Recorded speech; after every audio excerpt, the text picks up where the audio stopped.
ಮೇಷರಾಶಿಯವರಿಗೆ ಆತ್ಮವಿಶ್ವಾಸ ಹೆಚ್ಚಾದರೆ ನೀವು ಯಾವ ಗುರಿಯನ್ನು ಸಾಧನೆ ಮಾಡಬೇಕು, ಯಾವ ಗುರಿಯನ್ನು ತಲುಪಬೇಕು ಅಂತ ಅಂದ್ಕೊಂಡಿದ್ದೀರೋ ಆ ಗುರಿಯನ್ನು ಮುಟ್ಟಬಹುದು. ಹಾಗಾಗಿ ಆತ್ಮವಿಶ್ವಾಸವನ್ನು ಹೆಚ್ಚು ಮಾಡಿಕೊಳ್ಬೇಕು. ನಾನು ಈ ಕೆಲಸವನ್ನು ಮಾಡೇ ಮಾಡ್ತೀನಿ, ಒಂದು ವೇಳೆ ನನ್ನಿಂದ ಮಾಡೋದಕ್ಕೆ ಕಷ್ಟವಾದರೆ ಈ ಕೆಲಸದ ಬಗ್ಗೆ ನಾನು ತಿಳಿದು ನಂತರದಲ್ಲಿ ಮಾಡ್ತೀನಿ ಅನ್ನುವಷ್ಟು ಆತ್ಮವಿಶ್ವಾಸ ನಿಮಗಿರಬೇಕು. ಆಗ ಯಾವ ಗುರಿಯನ್ನು ತಲುಪಬೇಕೋ ಅದು ನೇರವಾಗಿ ನಿಮ್ಮ ಪಾಲಾಗತ್ತೆ ಅಂತ ಹೇಳಬೇಕು. ಒಬ್ಬರೇ ಇದ್ದು ಕೆಲವು ಕೆಟ್ಟ ಅಭ್ಯಾಸಗಳನ್ನು, ದುಶ್ಚಟಗಳನ್ನು ನೀವು ಮೊರೆ ಹೋಗಿ ಅದೆಲ್ಲವನ್ನೂ ಕೂಡ ನೀವು ಪ್ರತಿನಿತ್ಯವೂ ಕೂಡ ಅಭ್ಯಾಸ ಮಾಡ್ತಾ ಅದಕ್ಕೆ ದಾಸರಾಗ್ತಕ್ಕಂತಹ ಸಾಧ್ಯತೆಗಳಿದೆ, ಆ ಸೂಚನೆಗಳಿದೆ. ಆ ರೀತಿಯ ದುಶ್ಚಟಗಳಿದ್ದರೆ ಅದನ್ನು ದೂರ ಮಾಡಿಕೊಳ್ತಕ್ಕಂತಹದ್ದು, ಅಥವಾ ಅದಕ್ಕೆ ಮನಸ್ಸು ಬಂದರೆ ಯಾವುದೇ ಕಾರಣಕ್ಕೂ ಅದಕ್ಕೆ ಒಪ್ಪದೇ ಇರತಕ್ಕಂಥದ್ದು ಅತಿ ಮುಖ್ಯವಾಗಿರುವಂಥದ್ದು. ಅಜೀರ್ಣ ಸಮಸ್ಯೆ ನಿಮ್ಮನ್ನು ಕಾಡಬಹುದು. ಸ್ವಲ್ಪ ಮಟ್ಟಿಗೆ ಆರೋಗ್ಯದ ವಿಚಾರದಲ್ಲಿ ಗಮನವನ್ನು ಹರಿಸಿ. ಹಳೆಯ ತಪ್ಪು ಪುನರಾವರ್ತನೆ ಆಗಬಹುದು, ಮತ್ತೆ ಮತ್ತೆ ಅದೇ ತಪ್ಪು ಆಗಬಹುದು. ಅದನ್ನು ಸೂಕ್ಷ್ಮವಾಗಿ ಗಮನಿಸಿ ಆ ರೀತಿಯ ತಪ್ಪು ಆಗದೇ ಇರೋ ಹಾಗೆ ನೋಡಿಕೊಳ್ಬೇಕು. ಓದು ಕೆಲಸ ಎರಡನ್ನೂ ಒಟ್ಟಿಗೆ ಮಾಡ್ತಾ ಇರತಕ್ಕಂಥವ್ರಿಗೆ ದೊಡ್ಡದಾದಂತಹ ಸವಾಲಾಗತ್ತೆ. ಆ ಸವಾಲನ್ನು ಸೂಕ್ಷ್ಮವಾಗಿ ನೀವು ಪರಿಹಾರ ಮಾಡಿಕೊಳ್ಬೇಕೇ ಹೊರತು ಯಾವುದೇ ಕಾರಣಕ್ಕೂ ಸಮಸ್ಯೆ ಆಗುವ ರೀತಿಯಲ್ಲಿ ಮಾಡಿಕೊಳ್ಬೇಡಿ ಅನ್ನುವಂಥದ್ದು. ಮನ ಎರಡೂ ಕೂಡ ಸಂತೋಷದಿಂದ ಇರೋದಿಲ್ಲ. ಯಾವುದೋ ಒತ್ತಡ ನಿಮ್ಮನ್ನು ಕಾಡ್ತಾ ಇರುತ್ತೆ, ಮನಸ್ಸಿನಲ್ಲೂ ಸಂತೋಷ ಇಲ್ಲ, ಮನೆಯಲ್ಲೂ ಸಮಾಧಾನ ಇಲ್ಲ, ಸಂತೋಷ ಇಲ್ಲ ಅಂತ ಹೇಳುವಂಥದ್ದು. ಧ್ಯಾನವನ್ನು ಮಾಡಿ ಮನಸ್ಸನ್ನು ಸ್ವಲ್ಪ ಮಟ್ಟಿಗೆ ಪರಿಶುದ್ಧತ ಭಾವನೆಯಿಂದ ಇರುವ ಹಾಗೆ ಕಾಪಾಡಿಕೊಳ್ಳಿ. ಅದು ನಿಮಗೆ ವಿವೇಕ ಶಕ್ತಿಯನ್ನು ಹೆಚ್ಚು ಮಾಡುತ್ತೆ. ಶುಭವಾಗಿ. ವೃಷಭ ರಾಶಿ, ಪ್ರೀತಿ ಪ್ರೇಮದ ವಿಚಾರದಲ್ಲಿ ಸ್ವಲ್ಪ ಮಟ್ಟಿಗೆ ಸಮಾಧಾನ ಸಿಕ್ಕುವಂತಹ ವಿಷಯ. ಗೌರವ ಎಲ್ಲಿ ನಿಮಗಿರುತ್ತೋ ಆ ಜಾಗದಲ್ಲಿ ನೀವಿರಬೇಕು. ಎಲ್ಲಿ ಗೌರವಕ್ಕೆ ಧಕ್ಕೆ ಬರುತ್ತೋ ಅಥವಾ ಅಲ್ಲಿ ಚ್ಯುತಿ ಬರುತ್ತೋ, ನಿಮ್ಮ ಸ್ವಾಭಿಮಾನಕ್ಕೆ ಅಡ್ಡಿಯಾಗುತ್ತೋ ಆ ಜಾಗಕ್ಕೆ ಹೋಗದೇ ಇರುವಂಥದ್ದು ಬಹಳ ಒಳ್ಳೆಯದು. ಒಂದು ವೇಳೆ ಅನಿವಾರ್ಯವಾಗಿ ಹೋದರೂ ಕೂಡ ಅಂತರವನ್ನು ಕಾಯ್ದಿರಿಸ್ಕೊಳ್ತಕ್ಕಂತಹದ್ದು ಬಹಳ ಜಾಗ್ರತೆಯಿಂದ ಗಮನಿಸಬೇಕಾದಂತಹ ಅಂಶವಾಗುತ್ತೆ. ಮನೆಯ ಅಗತ್ಯತೆಗಳನ್ನು ಗಮನಿಸಬೇಕು. ಮನೆಯಲ್ಲಿ ಏನಾಗಬೇಕು, ನನ್ನ ಕರ್ತವ್ಯ ಏನು, ಯಾವ ಕೆಲಸವನ್ನು ಎಷ್ಟರ ಮಟ್ಟಿಗೆ ಯಾವಾಗ ನಾನು ಪೂರೈಸಬೇಕು ಅನ್ನುವಂಥದ್ದು ಗಮನದಲ್ಲಿರಬೇಕು. ವಿನಾಕಾರಣ ತಿರುಗಾಟವನ್ನು ಮಾಡದೇ ಇದ್ದರೆ ನಿಮಗೆ ಯಶಸ್ಸು ಅಂತಕ್ಕಂಥದ್ದು ಇದ್ದೇ ಇದೆ. ಆಗಬೇಕಾದಂತಹ ಕೆಲಸವನ್ನು ಬಿಟ್ಟು ಸುಮ್ಮನೆ ತಿರುಗ್ತಾ ಇದ್ದರೆ ಅನುಕೂಲಗಳು ಕಡಿಮೆ ಅಂತ ಹೇಳಿ ಅರ್ಥ. ವಿವಾಹದ ವಿಚಾರವನ್ನು ಪ್ರಸ್ತಾಪ ಮಾಡಿದರೆ ನಿರಾಸೆಯಾಗ್ತಕ್ಕಂಥದ್ದಿದೆ. ಹಾಗಾಗಿ ಆ ವಿಷಯವನ್ನು ಇವತ್ತು ಪ್ರಸ್ತಾಪ ಮಾಡೋದಕ್ಕೆ ಹೋಗಬೇಡಿ ಅನ್ನುವಂಥದ್ದು. ಸಾಲದ ವಿಚಾರವೂ ಕೂಡ ಯಥಾ ಪ್ರಕಾರ ಬೇಡವೇ ಬೇಡ ಅನ್ನುವಂಥದ್ದು. ಇದನ್ನೆಲ್ಲ ಮೀರಿ ನಡೆದಾಗ ಆಗುವಂತಹ ಸಮಸ್ಯೆಗಳು, ಆಘಾತಗಳನ್ನು ಅನುಭವಿಸಬೇಕಾಗತ್ತೆ. ಲಕ್ಷ್ಮೀನಾರಾಯಣರನ್ನು ಪ್ರಾರ್ಥನೆ ಮಾಡಿ ಲಕ್ಷ್ಮೀನಾರಾಯಣರ ಅನುಗ್ರಹವನ್ನು ಪಡ್ಕೊಳ್ಳಿ. ಶುಭವಾಗಿ. ಮಿಥುನ ರಾಶಿ, ದಾಂಪತ್ಯದ ವಿಚಾರದಲ್ಲಿ ಮೂರನೆಯವರು ಬರ್ತಾರೆ. ಅವರೇನೋ ತಿಳುವಳಿಕೆ ಹೇಳ್ತಾರೆ. ಇದು ತುಂಬ ಬೇಸರಕ್ಕೆ ಕಾರಣವಾಗ್ತಕ್ಕಂಥದ್ದು. ವ್ಯವಹಾರ ಛಿದ್ರ ಅಥವಾ ನಷ್ಟ ಆಗ್ತಕ್ಕಂಥದ್ದು ಎಲ್ಲವೂ ಕೂಡ ಅವಮಾನಕ್ಕೆ ಕಾರಣ. ವ್ಯವಹಾರದಲ್ಲಿ ಮನಸ್ತಾಪಗಳು ಬರತಕ್ಕಂಥದ್ದು, ಎಲ್ಲೋ ಕಾಪಾಡಿಕೊಂಡು ಬಂದಂತಹ ಮರ್ಯಾದೆ ಎಲ್ಲವೂ ಕೂಡ ರಸ್ತೆಯಲ್ಲಿ ಹರಾಜಾಗ್ತಕ್ಕಂಥದ್ದು. ಇದು ಮನಸ್ಸಿಗೆ ತುಂಬ ನೋವನ್ನು ಉಂಟು ಮಾಡುವಂತಹ ಕೆಲಸವಾಗತ್ತೆ.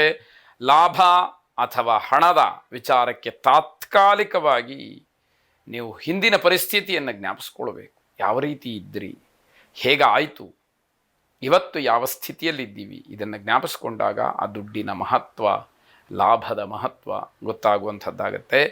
ಆಸ್ತಿಯ ವಿಚಾರಕ್ಕೆ ನಿಮಗೆ ಒಂದಷ್ಟು ವಿಚಾರಗಳು ಮಾರಕವಾಗ್ತಕ್ಕಂಥದ್ದಿದೆ. ಬಂಧುಗಳಿಂದಲೇ ನಿಮ್ಮ ವೃತ್ತಿಯ ಬಗ್ಗೆ ಪೆಟ್ಟು ಬೀಳಬಹುದು. ಅವರೇ ಇಲ್ಲ ಸಲ್ಲದ ಅಪವಾದಗಳನ್ನು, ಮಾತುಗಳನ್ನು ಹೇಳುವಂಥದ್ದಿರುತ್ತೆ. ನಿಮ್ಮ ಸ್ವಭಾವವನ್ನು ಸ್ವಲ್ಪ ಮಟ್ಟಿಗೆ ಬದಲಾಯಿಸ್ಕೊಳ್ಳಿ. ಯಾರ ಮಾತಿಗೆ ಕಿವಿಯನ್ನು ಕೊಡಬೇಕು, ಯಾರ ಮಾತಿಗೆ ಆದ್ಯತೆಯನ್ನು ಕೊಡಬೇಕು, ಯಾರ ಮಾತಿಗೆ ಗೌರವವನ್ನು ಕೊಡಬೇಕು, ಯಾರ ಮಾತನ್ನು ಕೇಳಿಯೂ ಕೇಳದಂತಿರಬೇಕು, ಇದು ನಿಮಗೆ ಗೊತ್ತಾಗಬೇಕಾದಂಥದ್ದು. ಕುಟುಂಬದ ಮೂಲ ದೇವರನ್ನು ಪ್ರಾರ್ಥನೆ ಮಾಡಿ ಶುಭವಾಗಿ. ಕರ್ಕಾಟಕ ರಾಶಿ, ಕುಟುಂಬದ ಹೆಂಗಸರಲ್ಲಿ, ಮಾತೆಯರಲ್ಲಿ ಅವರ ನಡವಳಿಕೆ ವಿಚಾರದಲ್ಲಿ ತುಂಬ ಬೇಸರವನ್ನು ಹೊಂತೀರಿ. ಯಾವುದೂ ಸರಿಯಾಗ್ತಾ ಇಲ್ಲ. ಕುಟುಂಬವನ್ನು ನಿರ್ವಹಣೆ ಮಾಡಬೇಕಾದಂತಹ ಹೆಂಗಸು ಬೇಜವಾಬ್ದಾರಿಯಿಂದ ವರ್ತಿಸಿಬಿಟ್ರೆ ಇಡೀ ಕುಟುಂಬ ಹೇಗಾಗಬೇಕು ಅದನ್ನು ಆಲೋಚನೆಗೆ ತಂದುಕೊಳ್ತೀರಿ. ನಿಮ್ಮ ಆರೋಗ್ಯದಲ್ಲಿ ಸ್ವಲ್ಪ ಮಟ್ಟಿನ ಸುಧಾರಣೆಗೆ, ಬದಲಾವಣೆಗೆ ಅವಕಾಶಗಳಾಗತ್ತೆ. ಕೆಲಸದಲ್ಲಿ ಉತ್ಸಾಹ ಇಲ್ಲದೆ ಮಾನಸಿಕವಾಗಿ, ಶಾರೀರಿಕವಾಗಿ ಆ ಕೆಲಸವನ್ನು ಎಡವಟ್ಟು ಮಾಡಿಕೊಳ್ತೀರಿ. ಹಣದ ವಿಚಾರಕ್ಕೆ ತೊಂದರೆಯನ್ನು ಅನುಭವಿಸ್ತೀರಿ. ಯಥಾ ಪ್ರಕಾರ ಅದು ಬೇಸರಕ್ಕೆ ಕಾರಣವಾಗುತ್ತೆ. ಮಧ್ಯಾಹ್ನದ ನಂತರದಲ್ಲಿ ನಿಮಗೆ ದುಃಖ ಹೆಚ್ಚಾಗ್ತಕ್ಕಂಥದ್ದು, ಮನಸ್ಸಿಗೆ ತುಂಬ ಹಿಂಸೆಯಾಗ್ತಕ್ಕಂಥದ್ದಾಗತ್ತೆ. ಆಲಸ್ಯವನ್ನು ದೂರ ಮಾಡಿಕೊಳ್ಬೇಕು. ಅದು ಇಲ್ಲದೆ ಇದ್ದರೆ ಬಹಳ ಕಷ್ಟವಾಗುತ್ತೆ. ಕುಬೇರ ಲಕ್ಷ್ಮಿಯನ್ನು ಪ್ರಾರ್ಥನೆ ಮಾಡಿ ಶುಭವಾಗಿ. ಸಿಂಹರಾಶಿ, ಸ್ನೇಹಿತರ ಮಧ್ಯದಲ್ಲಿ, ಬಂಧುಗಳ ಜೊತೆಯಲ್ಲಿ ನಿಮ್ಮ ಸ್ನೇಹ, ಪ್ರೀತಿ, ವಿಶ್ವಾಸ, ಮಿತ್ರತ್ವ, ನಿಮ್ಮ ಬಗ್ಗೆ ಇರತಕ್ಕಂತಹ ಒಂದು ವಿಶೇಷವಾದಂತಹ ಪರಿಚಯ ಇವೆಲ್ಲವೂ ಕೂಡ ವ್ಯರ್ಥವಾಗ್ತಕ್ಕಂತಹ ದಿವಸ. ಯಾರೂ ಕೂಡ ಅದನ್ನು ಒಪ್ಪದೇ ಇರತಕ್ಕಂತಹ ಪರಿಸ್ಥಿತಿ. ಎಲ್ಲರ ಜೊತೆಯಲ್ಲೂ ಕೂಡ ಏಕಕಾಲದಲ್ಲಿ ಅಥವಾ ಸಾಮೂಹಿಕವಾಗಿ ನಿಷ್ಠುರವಾಗ್ತೀರಿ ಅನ್ನುವಂತಹ ವಿಚಾರವಾಗುತ್ತೆ. ಯಾರ ಸಹಾಯವೂ ಕೂಡ ದೊರಕುವುದಿಲ್ಲ. ಆದರೆ ಸಿಟ್ಟಿನಿಂದ ಯಾರ ಸಹಾಯದ ಅವಶ್ಯಕತೆ ನನಗಿಲ್ಲ ಅನ್ನುವಂತಹ ಮಾತು ನೀವು ಆಡಬಹುದು. ಆದರೆ ಎಷ್ಟು ಹೊತ್ತು, ಎಷ್ಟು ದಿವಸ ಮತ್ತೆ ಬೇಕಾಗುತ್ತೆ ಅನ್ನುವಂಥದ್ದು ಗೊತ್ತಿರಲಿ.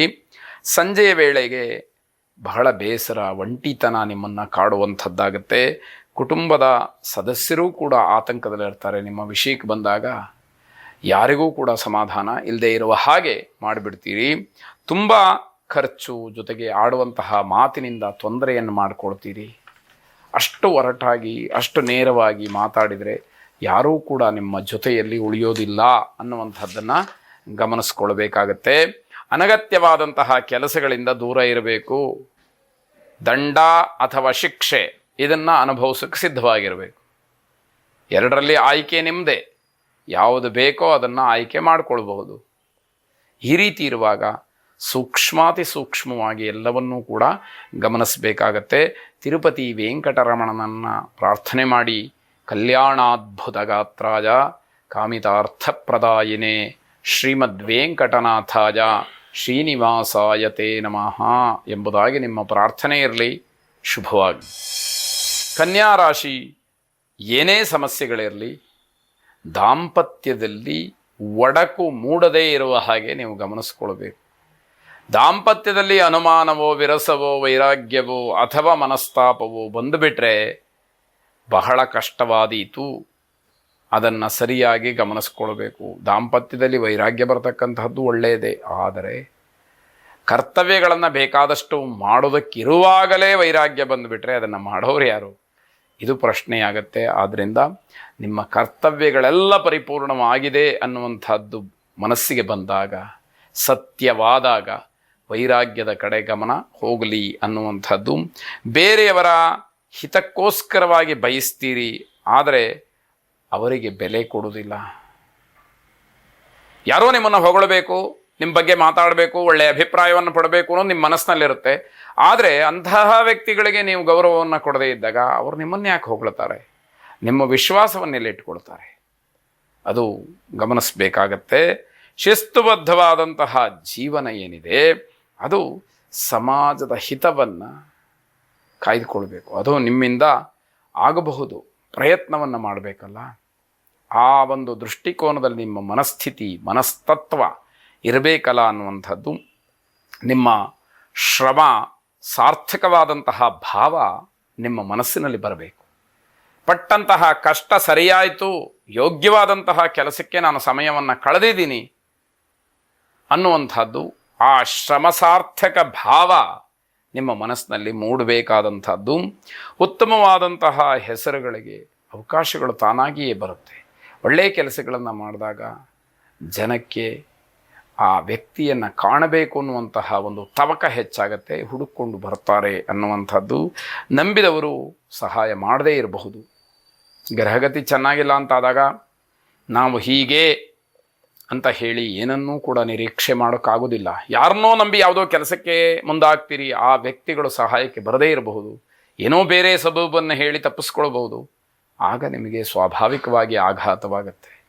ಎಲ್ಲವದಕ್ಕೂ ಮಾನಸಿಕವಾಗಿ ಸಿದ್ಧವಾಗಿರಬೇಕು ಅನ್ನುವಂತಹ ತಾತ್ವಿಕವಾದಂತಹ ಎಚ್ಚರಿಕೆ. ನವಗ್ರಹರನ್ನು ಪ್ರಾರ್ಥನೆ ಮಾಡಿ, ನಮಃ ಸೂರ್ಯಾಯ ಚಂದ್ರಾಯ ಮಂಗಲಾಯ ಬುಧಾಯ ಚ ಗುರು ಶುಕ್ರ ಶನಿಭ್ಯಶ್ಚ ರಾಹವೇ ಕೇತವೇ ನಮಃ ಎಂಬುದಾಗಿ ನಿಮ್ಮ ಪ್ರಾರ್ಥನೆ ಇರಲಿ. ಶುಭವಾಗಿ. ತುಲಾರಾಶಿ, ಬಂಧುಗಳ ಮಧ್ಯದಲ್ಲಿ ಅವಮಾನವಾಗ್ಬೋದು ಅಥವಾ ನೀವೇ ಬಂಧುಗಳನ್ನು ಅವಮಾನಿಸ್ಬೋದು. ಪರಸ್ಪರವಾಗಿ ಜಗಳಕ್ಕೆ, ನಿಂದನೆಗೆ ಕಾರಣವಾಗ್ತಕ್ಕಂಥದ್ದು. ಮಕ್ಕಳಿಗೆ ನ್ಯಾಯವನ್ನು ಒದಗಿಸಬೇಕು. ಮಕ್ಕಳ ವಯಸ್ಸಿಗೆ ಅನುಗುಣವಾದಂತಹ ರೀತಿಯಲ್ಲಿ ಅವರ ಆರೋಗ್ಯವೋ ವಿದ್ಯಾಭ್ಯಾಸವೋ ಅವರಿಗೆ ಪೂರಕವಾಗಿ ಅಗತ್ಯವಾಗಿ ಬೇಕಾದಂತಹ ವ್ಯವಸ್ಥೆಯನ್ನು ನಿಮ್ಮ ಶಕ್ತಿಗನುಗುಣವಾಗಿ ಪ್ರಾಮಾಣಿಕವಾಗಿ ನೀವು ಮಾಡಬೇಕಾದಂತಹ ಕರ್ತವ್ಯ ನಿಮ್ಮ ಮೇಲೆ ಇರುತ್ತೆ. ದುಡ್ಡಿನ ಚಿಂತೆ ನಿಮ್ಮ ಆರೋಗ್ಯವನ್ನು ಹಾಳು ಮಾಡಬಹುದು. ಯಾವಾಗ ನೋಡಿದರೂ ಕೂಡ ದುಡ್ಡಿನ ಬಗ್ಗೆನೇ ಆಲೋಚನೆ. ನನಗೆ ಈ ಕೆಲಸಕ್ಕೆ ಅಷ್ಟು ದುಡ್ಡು ಬೇಕು, ಆ ಕೆಲಸಕ್ಕೆ ಇಷ್ಟು ದುಡ್ಡು ಬೇಕು, ಒಟ್ಟಾರೆ ದುಡ್ಡಿಲ್ಲದೆ ನನ್ನ ಉಸಿರಾಟವೂ ಇಲ್ಲ ಅನ್ನುವ ರೀತಿಯಲ್ಲಿ ಆಗಿಬಿಟ್ರೆ ಅದು ಕಷ್ಟವಾಗುತ್ತೆ ಅನ್ನುವಂಥದ್ದು. ಸ್ವಭಾವ, ನಡವಳಿಕೆ ಇದೆಲ್ಲವನ್ನ ಬದಲಾವಣೆ ಮಾಡಿಕೊಳ್ಳೋದಕ್ಕೆ ಸಮಯ ಇದೆ, ಅವಕಾಶ ಇದೆ. ನೀವು ಯೋಚನೆಯನ್ನು ಮಾಡಿ ಕಾರ್ಯರೂಪಕ್ಕೆ ತರಬೇಕಾದಂಥದ್ದಷ್ಟೇ ಬಾಕಿ ಇರುವಂಥದ್ದು. ಆಲೋಚನೆಯನ್ನು ಮಾಡಿ ನಿಮ್ಮ ತಿರುಗಾಟ, ಅಲಂಕಾರ ಇತ್ಯಾದಿಗಳಿಗೆ ಮಾಡುವಂತಹ ಖರ್ಚಿನ ಬಗ್ಗೆ ಸ್ವಲ್ಪ ಮಟ್ಟಿಗೆ ಕಡಿವಾಣ ಇರಬೇಕು. ಇಲ್ಲದೇ ಇದ್ದರೆ ಆಪದ್ಧನದ ಕೊರತೆಯಾಗಿ ಭವಿಷ್ಯದಲ್ಲಿ ಯಾವತ್ತೋ ತೊಂದರೆಯನ್ನು ಮಾಡಿಕೊಳ್ಬೇಕಾದಂಥದ್ದಿರುತ್ತೆ. ಎಲ್ಲವೂ ಕೂಡ ಇದ್ದು ನರಳ್ತೀರಿ. ಈಗ ಅರ್ಥ ಪೂರ್ವಜನ್ಮದ ಕರ್ಮ ಶೇಷ ನಿಮ್ಮನ್ನು ಕಾಡ್ತಾ ಇದೆ ಅಂತ ಹೇಳಬೇಕು. ಲಕ್ಷ್ಮೀ ನರಸಿಂಹನನ್ನು ಪ್ರಾರ್ಥನೆ ಮಾಡಿ, ಉಗ್ರಂ ವೀರಂ ಮಹಾವಿಷ್ಣುಂ ಜ್ವಲಂತಂ ಸರ್ವತೋಮುಖಂ ನೃಸಿಂಹಂ ಭೀಷಣಂ ಭದ್ರಂ ಮೃತ್ಯುಂ ನಮಾಮ್ಯಹಂ ಎಂಬುದಾಗಿ 12 ಬಾರಿ ಪಠನೆಯನ್ನು ಮಾಡಿ. ಶುಭವಾಗಿ. ವೃಶ್ಚಿಕ ರಾಶಿ, ನಿಮ್ಮ ಸ್ವಾರ್ಥಕ್ಕೋಸ್ಕರವಾಗಿ ಬೇರೆಯವರನ್ನ ದೂಷಣೆ ಮಾಡಬೇಡಿ. ನಿಮಗೇನೋ ಕೆಲಸ ಆಗಬೇಕಾಗಿರುತ್ತೆ, ಅದು ಆಗಲಿಲ್ಲ ಅಂತ ಹೇಳಿ ಬೇರೆಯವರನ್ನ ಮೂದಲಿಸ್ತಕ್ಕಂಥದ್ದು, ಆ ಕೆಲಸ ಬೇಡ. ಸ್ನೇಹಿತರ ಮಧ್ಯದಲ್ಲಿ ಜಗಳವಾಗ್ತಕ್ಕಂತಹ ಸಂಭವ. ನಿಮ್ಮ ಅಭಿಪ್ರಾಯ, ಸ್ನೇಹಿತರ ಅಭಿಪ್ರಾಯ ಬೇರೆ ಬೇರೆ ಆದಾಗ ನಿಧಾನವಾಗಿ ಕಿರಿಕಿರಿಗಳು ಆರಂಭವಾಗುತ್ತೆ, ಮಾತಿಗೆ ಮಾತು ಬೆಳೆಯುತ್ತೆ, ವಾಗ್ಯುದ್ಧವಾಗುತ್ತೆ, ಜಗಳವಾಗುತ್ತೆ ಅನ್ನುವಂಥದ್ದು. ಜಗಳ ಮಾಡ್ಕೊಳ್ತಕ್ಕಂಥದ್ದು ಒಳ್ಳೆಯದಲ್ಲ, ಅದು ಬೇಡ ಅಂತ ಹೇಳಿ ಅರ್ಥ. ಮಾನಸಿಕವಾದಂತಹ ನೋವಿನಿಂದ ಬಳಲ್ತೀರಿ. ಜಗಳ ಮಾಡುವಾಗ ಅದು ಜ್ಞಾಪಕಕ್ಕೆ ಬರೋದಿಲ್ಲ. ಆದ ಮೇಲೆ ಅಯ್ಯೋ ಹೀಗಾಗಬಾರ್ದಾಗಿತ್ತು ಅಂತ ಹೇಳಿ ಆಲೋಚನೆಯನ್ನು ಮಾಡಿದರೆ ಪ್ರಯೋಜನವಾದರೂ ಏನು ಅನ್ನುವಂಥದ್ದು. ನಿಮ್ಮ ಸಮಸ್ಯೆಗಳನ್ನು ಮನೆಯಲ್ಲಾಗಲಿ, ಬಂಧುಗಳಲ್ಲಾಗಲಿ, ಆತ್ಮೀಯರ ಜೊತೆಯಲ್ಲಾಗಲಿ ಯಾರ ಮೇಲೂ ಕೂಡ ಹೇರೋದಕ್ಕೆ ಹೋಗಬೇಡಿ. ನಿಮ್ಮ ಸಮಸ್ಯೆಯನ್ನು ನೀವೇ ಪರಿಹರಿಸ್ಕೊಳ್ಬೇಕಾದಂಥದ್ದು ಅತಿ ಮುಖ್ಯವಾಗುತ್ತೆ ಅನ್ನುವಂಥದ್ದು. ವಿದ್ಯಾಭ್ಯಾಸದ ವಿಚಾರಕ್ಕೆ ಬಂದರೆ ತುಂಬ ಮುನ್ನಡೆಯನ್ನು ಸಾಧಿಸ್ತಕ್ಕಂತಹ ಯೋಗ ನಿಮಗೆ ಒದಗಿ ಬರುತ್ತೆ. ಸಾಯಂಕಾಲದ ಹೊತ್ತಿಗೆ ತಾಯಿಯವರಿಂದ ಸಮಾಧಾನದ ಗೆಲುವು ಕಾಣುತ್ತೆ ಅಂತ ಹೇಳಬೇಕು. ತಾಯಿಯ ಪ್ರೀತಿಗೆ ಪಾತ್ರರಾಗ್ತೀರಿ. ಅದು ಬೆಲೆ ಕಟ್ಟೋದಕ್ಕೆ ಸಾಧ್ಯವಾಗದೇ ಇರತಕ್ಕಂತಹ ಅಪರಿಮಿತವಾದಂತಹ ಕಾರುಣ್ಯಪೂರ್ವಕವಾದಂತಹ ಒಂದು ಸಂದರ್ಭ ಅಂತ ಹೇಳಬೇಕು. ಶುಭವಾಗಿ. ಧನುರ್ರಾಶಿ, ಮಧ್ಯಾಹ್ನದ ನಂತರದಲ್ಲಿ ಸಮಯ ಚೆನ್ನಾಗಿದೆ. ಏನಾದರೂ ಮಾಡಬೇಕು, ಯಾವುದಾದ್ರೂ ಒಳ್ಳೆಯ ಕೆಲಸಕ್ಕೆ ಹೋಗಬೇಕು ಅಥವಾ ಇನ್ನೇನೋ ಒಂದು ಸಂಕಲ್ಪ ಇದೆ ಅನ್ನೋದಾದರೆ ಮಧ್ಯಾಹ್ನದ ನಂತರದಲ್ಲಿ ನಿಮಗೆ ಒಳ್ಳೆಯದಾಗ್ತಕ್ಕಂತಹ ಸೂಚನೆಗಳು ಹೆಚ್ಚಾಗಿದೆ. ಧೈರ್ಯವನ್ನು ಹೊಂದಬೇಕು. ನೀವು ಯಾವುದೇ ಕೆಲಸ ಮಾಡೋದಕ್ಕೆ ಮನಸ್ಸಿನಲ್ಲೇ ಆಲೋಚನೆ ಮಾಡ್ತೀರಿ, ಆದರೆ ಧೈರ್ಯ ಇರೋದಿಲ್ಲ. ಧೈರ್ಯ ಇಲ್ಲ ಅಂತ ಆದರೆ ಏನು ಮಾಡೋದಕ್ಕೆ ಸಾಧ್ಯ? ಯಾವುದಾದ್ರೂ ಒಂದು ಸಾಧನೆಯನ್ನು ಮಾಡಬೇಕು ಅಂದರೂ ಧೈರ್ಯ ಬೇಕೇ ಬೇಕು. ಧೈರ್ಯಂ ಸರ್ವತ್ರ ಸಾಧನಂ. ಎಲ್ಲ ಕಡೆಗೂ ಕೂಡ ಅದೊಂದು ಸರಿಯಾದಂತಹ ಮಾನದಂಡ ಅಂತ ಇದ್ದರೆ ಅದು ಧೈರ್ಯ. ಹಾಗಾಗಿ ಧೈರ್ಯವನ್ನು ಇಟ್ಟುಕೊಂಡು ಧೈರ್ಯದಿಂದ ಎಲ್ಲದಕ್ಕೂ ಕೂಡ ಹೋರಾಡಬೇಕಾದಂಥದ್ದು. ಯಶಸ್ಸಿನ ಬಯಕೆ ಏನು ಅಂತಂದರೆ ಹೂಡಿಕೆಯ ಚಿಂತನೆ. ಎಲ್ಲಾದರೂ ಹಣವನ್ನು ಇನ್ವೆಸ್ಟ್ ಮಾಡಿದರೆ ನನಗೆ ಲಾಭ ಬರುತ್ತೇನೋ, ಇದರಿಂದ ನಾನು ಆರಾಮಾಗಿರ್ಬೋದೇನೋ, ಈ ಒಂದು ಭ್ರಮಾಲೋಕದಲ್ಲಿ ಬದುಕುವಂತಹ ಪರಿಸ್ಥಿತಿ. ಜೊತೆಗೆ ಆಹಾರದಿಂದ ನಿಮಗೆ ಸಮಸ್ಯೆ ಆಗ್ತಕ್ಕಂತಹ ಸೂಚನೆಗಳಿದೆ. ನೀವು ಹೊಸ ವಾಹನವನ್ನು ಖರೀದಿ ಮಾಡ್ತಕ್ಕಂತಹ ಸಾಧ್ಯತೆ ಹೆಚ್ಚಾಗಿರುತ್ತೆ. ಈ ಎಲ್ಲ ದೃಷ್ಟಿಯಿಂದ ಮಿಶ್ರ ಫಲಗಳು ಹೆಚ್ಚಾಗಿ ಕಾಣ್ತಾ ಇರತಕ್ಕಂಥದ್ದು. ಈಶ್ವರ ಪರಿವಾರ ದೇವತೆಗಳನ್ನು ಪ್ರಾರ್ಥನೆ ಮಾಡಿ. ವಾಹನಗಳೂ ಇರುತ್ತೆ ಅಲ್ಲಿ, ದೇವತಾ ಭೇದವೂ ಕೂಡ ಅಲ್ಲಿದೆ.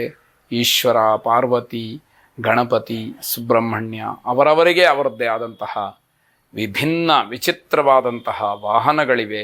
ಇವೆಲ್ಲವನ್ನು ಸಮಷ್ಟಿಯಲ್ಲಿ ಸೇರಿಸಿ ಪ್ರಾರ್ಥನೆಯನ್ನು ಮಾಡಿ ಶುಭವಾಗಿ. ಮಕರ ರಾಶಿ, ಪ್ರೀತಿಸಿದವರಿಂದ ವಂಚನೆಯ ಸೂಚನೆ. ಯಾರನ್ನ ತುಂಬ ಪ್ರೀತಿ ಮಾಡ್ತಿರೋ, ವಿಶ್ವಾಸದಿಂದ ನೋಡ್ತಿರೋ, ಅವರ ಬಿಟ್ಟರೆ ಬದುಕೇ ಇಲ್ಲ ಅನ್ನುವಷ್ಟರ ಮಟ್ಟಿಗೆ ನೀವು ಅವರಿಗೆ ಪೂರ್ಣವಾಗಿ ನಿಮ್ಮನ್ನು ಅರ್ಪಣೆ ಮಾಡಿಕೊಂಡಿರ್ತಿರೋ ಅಂಥವರು ನಿಮಗೆ ವಂಚನೆಯನ್ನು ಮಾಡುವಂತಹ ಸಾಧ್ಯತೆ ಇದೆ ಅಂತಾದಾಗ ಆಗುವಂತಹ ಆಘಾತ ತಡ್ಕೊಳ್ಳಲಿಕ್ಕೆ ಆಗದೇ ಇರತಕ್ಕಂತಹ ಪರಿಸ್ಥಿತಿಯನ್ನು ಗಮನಿಸಬೇಕು. ಆಸೆಗಳಿಗೆ ವಿರುದ್ಧವಾದಂತಹ ವಾತಾವರಣ. ನೀವಿನ್ನೇನೋ ಅಪೇಕ್ಷೆ ಪಡ್ತೀರಿ, ಅಲ್ಲಿ ಇನ್ನೇನೋ ಬೇರೆ ಆಗತ್ತೆ. ಆಗ ವಿಚಿತ್ರ ಅಂತ ಹೇಳಿ ಅನಿಸುವಂಥದ್ದು. ನಂಬಿಕೆ ದೋಹಕ್ಕೆ ಪಾತ್ರರಾಗ್ತೀರಿ, ವಂಚನೆಗೆ ಒಳಗಾಗ್ತೀರಿ. ನಿಮ್ಮ ಮೇಲೆಯೂ ಕೂಡ ಅಪವಾದನೆ ಬರಬಹುದು ಅಂತ ಅರ್ಥ. ಮಾನಸಿಕವಾದಂತಹ ಧೈರ್ಯ ನಿಮಗೆ ಮಾರ್ಗಸೂಚಿಯಾಗುತ್ತೆ. ಆ ಕ್ಷಣದಲ್ಲಿ ಯಾರೂ ಏನನ್ನೂ ಹೇಳದೇ ಇರುವಂತಹ ಪರಿಸ್ಥಿತಿ ಇದ್ದರೂ ನಿಮಗಿರತಕ್ಕಂತಹ ಆತ್ಮವಿಶ್ವಾಸ ಎಲ್ಲ ಕಡೆಯಲ್ಲೂ ಕೂಡ ಜಯಕ್ಕೆ ಒಂದು ಮಾರ್ಗವನ್ನು ಸೂಚಿಸ್ತಾ ಹೋಗುತ್ತೆ. ವಿದೇಶ ಪ್ರಯಾಣದಲ್ಲಿ ಸ್ವಲ್ಪ ಮಟ್ಟಿಗೆ ಗೊಂದಲ ಅನ್ನುವಂಥದ್ದು ಕೆಲವರಿಗೆ ಅನ್ವಯವಾಗುವಂಥದ್ದು. ಎಲ್ಲ ಕಡೆಯೂ ಕೂಡ ಅಪಮಾನವಾಗುತ್ತೆ. ಗ್ರಹಗತಿ ಚೆನ್ನಾಗಿಲ್ಲ ಅಂತಾದರೆ ಬೆಳಗ್ಗೆ ಎದ್ದಾಗಿನಿಂದ ರಾತ್ರಿ ಮಲಗುವವರೆಗೆ ಒಂದಿಲ್ಲ ಒಂದು ಏನೋ ಕಿರಿಕಿರಿ ಅಂತಕ್ಕಂಥದ್ದು ಇದ್ದೇ ಇರುತ್ತೆ. ಮಾರುತಿಯನ್ನು ಪ್ರಾರ್ಥನೆ ಮಾಡಿ ಶುಭವಾಗಿ. ಕುಂಭರಾಶಿ, ನಿಮ್ಮ ಮನಸ್ಸಿಗೆ ಒಪ್ಪದೇ ಇರತಕ್ಕಂತಹ ಯಾವುದೇ ಸ್ಥಳ ಇರಲಿ ಅಲ್ಲಿ ಕೆಲಸಕ್ಕೆ ಹೋಗಬೇಡಿ. ಮನಸ್ಸಿಗೆ ಒಪ್ಪಿಗೆ ಆಗ್ತಾ ಇಲ್ಲ, ಯಾವುದೋ ಒಂದು ಬೇಸರದಿಂದ, ಇನ್ಯಾವುದೋ ಒತ್ತಡದಿಂದ, ಇನ್ಯಾವುದೋ ದಾಕ್ಷಿಣ್ಯಕ್ಕೆ ಕೆಲಸ ಮಾಡ್ತಾ ಇದ್ದೀವಿ ಅಂತಾದರೆ ಅದು ದೊಡ್ಡ ತಪ್ಪಾಗುತ್ತೆ. ಮೊದಲು ನೀವು ಮಾಡ್ತಕ್ಕಂತಹ ಕೆಲಸದ ಬಗ್ಗೆ ನಿಮಗೆ ಆತ್ಮವಿಶ್ವಾಸ ಇರಬೇಕು, ನಂಬಿಕೆ ಇರಬೇಕು, ಗೌರವ ಇರಬೇಕು. ಆನಂತರದಲ್ಲಿ ಹಿರಿಯರೋ ಮೇಲಧಿಕಾರಿಗಳು ಇನ್ಯಾರೋ ಹೇಳಿದಂತಹ ಕೆಲಸಕ್ಕೆ ಮುಂದಾಗಬೇಕು ಅನ್ನುವಂಥದ್ದು. ಗೌರವ ಅಂತಕ್ಕಂತಹದ್ದು ಕೇಳಿ ಪಡ್ಕೊಳ್ಳುವಂಥದ್ದಲ್ಲ. ಹಾಗಾಗಿ ಅದು ನಿಮಗೆ ಗೊತ್ತಾಗಬೇಕು. ಗೌರವ ತನ್ನಿಂದ ತಾನೇ ಬರಬೇಕು. ತಾನು ಕೂತಿದ್ದ ಜಾಗಕ್ಕೆ ಅದು ಹುಡುಕೊಂಡು ಬರಬೇಕು. ಅದು ನಿಜವಾದಂತಹ ಗೌರವ ಅಂತ ಅರ್ಥ. ಕುಟುಂಬದಲ್ಲಿ ಶಾಂತಿಯ ವಾತಾವರಣ, ಅದನ್ನು ಹಾಗೆ ಉಳಿಸ್ಕೊಳ್ಳಿ. ನಿಮ್ಮ ಗಮನ ನಿಮ್ಮ ಕರ್ತವ್ಯದ ಮೇಲಿರಲಿ. ಯಾವಾಗ ನೀವು ನಿಮ್ಮ ಗಮನವನ್ನು ಕರ್ತವ್ಯದ ಮೇಲೆ ಇಡದಲೇ ಕೇವಲ ನಿಮ್ಮ ಖುಷಿಗೆ ನೀವು ಆರಾಮವಾಗಿರ್ತೀರಿ, ಅದು ಶಾಶ್ವತವಾದಂತಹ ಗೌರವವನ್ನು ತರುವುದಿಲ್ಲ ಅನ್ನುವಂಥದ್ದು. ಅನಿರೀಕ್ಷಿತವಾದಂತಹ ಸಿಹಿ ಸುದ್ದಿ, ಅದರಿಂದ ಸಂತೋಷ, ಇವೆಲ್ಲವೂ ಕೂಡ ನಿಮಗೆ ಸಿಕ್ಕುವಂಥದ್ದಾಗತ್ತೆ. ಸಮಾಜದಲ್ಲಿ ಜಯವನ್ನು ಸಾಧನೆ ಮಾಡ್ತಕ್ಕಂಥದ್ದು ಕಷ್ಟ, ಆದರೆ ಮಾತಿನಲ್ಲಿ ಗೆಲ್ಲೋದಕ್ಕೆ ಅವಕಾಶ ಇದೆ. ವಿನಮ್ರರಾಗಿ, ಪ್ರೀತಿ ಪಾತ್ರರಾಗಿ, ಬೇರೆಯವರಿಗೂ ಕೂಡ ಇಂತಹ ಅವಕಾಶಗಳು ಸಿಕ್ಕಲಿ ಅನ್ನುವ ಭಾವನೆಯಲ್ಲಿ ಪ್ರಾರ್ಥನೆಯನ್ನು ಮಾಡಿದಾಗ ಆ ಪ್ರಾರ್ಥನೆ ಫಲಿಸ್ತಕ್ಕಂಥದ್ದಿದೆ. ಎಲ್ಲ ದೃಷ್ಟಿಯಿಂದ ವಾಗ್ದೇವತಾ ಪ್ರಾರ್ಥನೆಯನ್ನು ಮಾಡಿ ಶುಭವಾಗಿ. ಇನ್ನು ಕೊನೆಯದಾಗಿ ಮೀನರಾಶಿ, ಅವಿವಾಹಿತರಿಗೆ ಸಿಹಿ ಸುದ್ದಿ ಸಿಕ್ಕುವಂಥದ್ದು. ಹೆಚ್ಚು ಅನುಮಾನ ಪಡಲಿಕ್ಕೆ ಹೋಗಬೇಡಿ. ನಿಮ್ಮ ಮನಸ್ಸು, ನಿಮ್ಮ ಒಂದು ಆತ್ಮಸ್ಥೈರ್ಯ ಗಟ್ಟಿಯಾಗಿದ್ದರೆ ನಿಮಗೆ ಭಗವಂತನ ಅನುಗ್ರಹ ಹಾಗೇ ಆಗತ್ತೆ. ಪ್ರಯಾಣದಿಂದ ತೊಂದರೆ ಆಗಬಹುದು, ಅನಿವಾರ್ಯವನ್ನು ಗಮನಿಸ್ಕೊಳ್ಳಿ. ತುಂಬ ಅಗತ್ಯವಾಗಿ ಹೋಗಲೇಬೇಕು ಅನ್ನುವಂಥದ್ದನ್ನು ತಡಿಲಿಕ್ಕೆ ಕಷ್ಟವಾದೀತು, ಆಗ ಅಗತ್ಯತೆಯ ಪ್ರಮಾಣವನ್ನು ಗಮನಿಸಿ ಮುಂದುವರಿತಕ್ಕಂಥದ್ದು ಎಲ್ಲ ರೀತಿಯಿಂದಲೂ ಒಳ್ಳೆಯದಾಗಿರುತ್ತೆ. ಸಾಮಾಜಿಕ ಕೆಲಸಗಳಲ್ಲಿ ಯಶಸ್ಸನ್ನು ಕಾಣ್ತೀರಿ. ಸಮಾಜಮುಖಿಯಾದಂತಹ ಯಾವ ಕೆಲಸಗಳಿದೆ ಅಲ್ಲಿ ನಿಮಗೆ ಯಶಸ್ಸು ಸಿಗ್ತಾ ಹೋಗುವಂಥದ್ದು, ಅಥವಾ ನೀವು ಅಂದುಕೊಂಡಂತಹ ಕೆಲಸ ಆಗ್ತಕ್ಕಂಥದ್ದಾಗತ್ತೆ. ಮನೆಯ ನವೀಕರಣದ ವಿಚಾರದಲ್ಲಿ ಸ್ವಲ್ಪ ಮಟ್ಟಿಗೆ ಅಡ್ಡಿ ಆಗಬಹುದು. ಅಣ್ಣ ತಮ್ಮಂದರು ಅಕ್ಕ ತಂಗಿಯರ ಮಧ್ಯದಲ್ಲೇ ಆ ಭಿನ್ನಾಭಿಪ್ರಾಯ ಬಂದಾಗ ಕೆಲಸ ಪರಿಪೂರ್ಣ ಅಂತ ಹೇಳಿ ಅನಿಸ್ಕೊಳ್ಳೋದಿಲ್ಲ. ಸಾಮಾಜಿಕ ಕೆಲಸಗಳಲ್ಲಿ ಪರಿಪೂರ್ಣವಾದಂತಹ ಯಶಸ್ಸನ್ನು ನೀವು ಕಾಣಲಿಕ್ಕೆ ಅವಕಾಶ ಇರುವಂಥದ್ದು. ನಿಮ್ಮ ನಾಯಕತ್ವದ ಒಂದು ರೀತಿಯನ್ನು ಪರೀಕ್ಷೆ ಮಾಡಿಕೊಳ್ಳಿ. ನಾನು ಈ ಕೆಲಸಕ್ಕೆ ಯೋಗ್ಯನಾ ಅನ್ನುವಂಥದ್ದು ಪ್ರಶ್ನೆಯಾಗಲಿ. ಅದು ನಿಮಗೆ ಇನ್ನಷ್ಟು ಮತ್ತಷ್ಟು ಆತ್ಮಸ್ಥೈರ್ಯವನ್ನು ತಂದು ಕೊಡ್ತಕ್ಕಂಥದ್ದಾಗುತ್ತೆ. ನಿಮ್ಮ ನಾಯಕತ್ವದಲ್ಲಿ ಹಲವಾರು ವಿಚಾರಗಳು, ಹಲವಾರು ಕೆಲಸಗಳು ಆಗುವ ಸೂಚನೆಗಳು ಕಾಣ್ತಾ ಇದೆ. ಬುದ್ಧಿವಂತರ ಸಹವಾಸದಿಂದ ನಿಮಗೆ ಸಂತೋಷ ಸಿಕ್ಕತ್ತೆ. ಅವರು ಆಡ್ತಕ್ಕಂತಹ ಮಾತುಗಳು ಬಹಳ ಸಂಕ್ಷೇಪವಾಗಿಯೂ ಸೂತ್ರ ರೂಪದಲ್ಲಿಯೂ ಕೂಡ ಮಾತಾಡಿದರೆ ಅದು ನಿಮಗೆ ಪರಿಪೂರ್ಣವಾಗಿ ಅರ್ಥ ಮಾಡಿಕೊಳ್ಳುವಂತಹ ಸಾಮರ್ಥ್ಯ ನಿಮಗೆ ಹೆಚ್ಚಾಗುವಂಥದ್ದಿದೆ. ಸ್ವಯಂವರ ಪಾರ್ವತೀ ದೇವಿಯನ್ನು ಪ್ರಾರ್ಥನೆ ಮಾಡಿ. ಶುಭವಾಗಿ.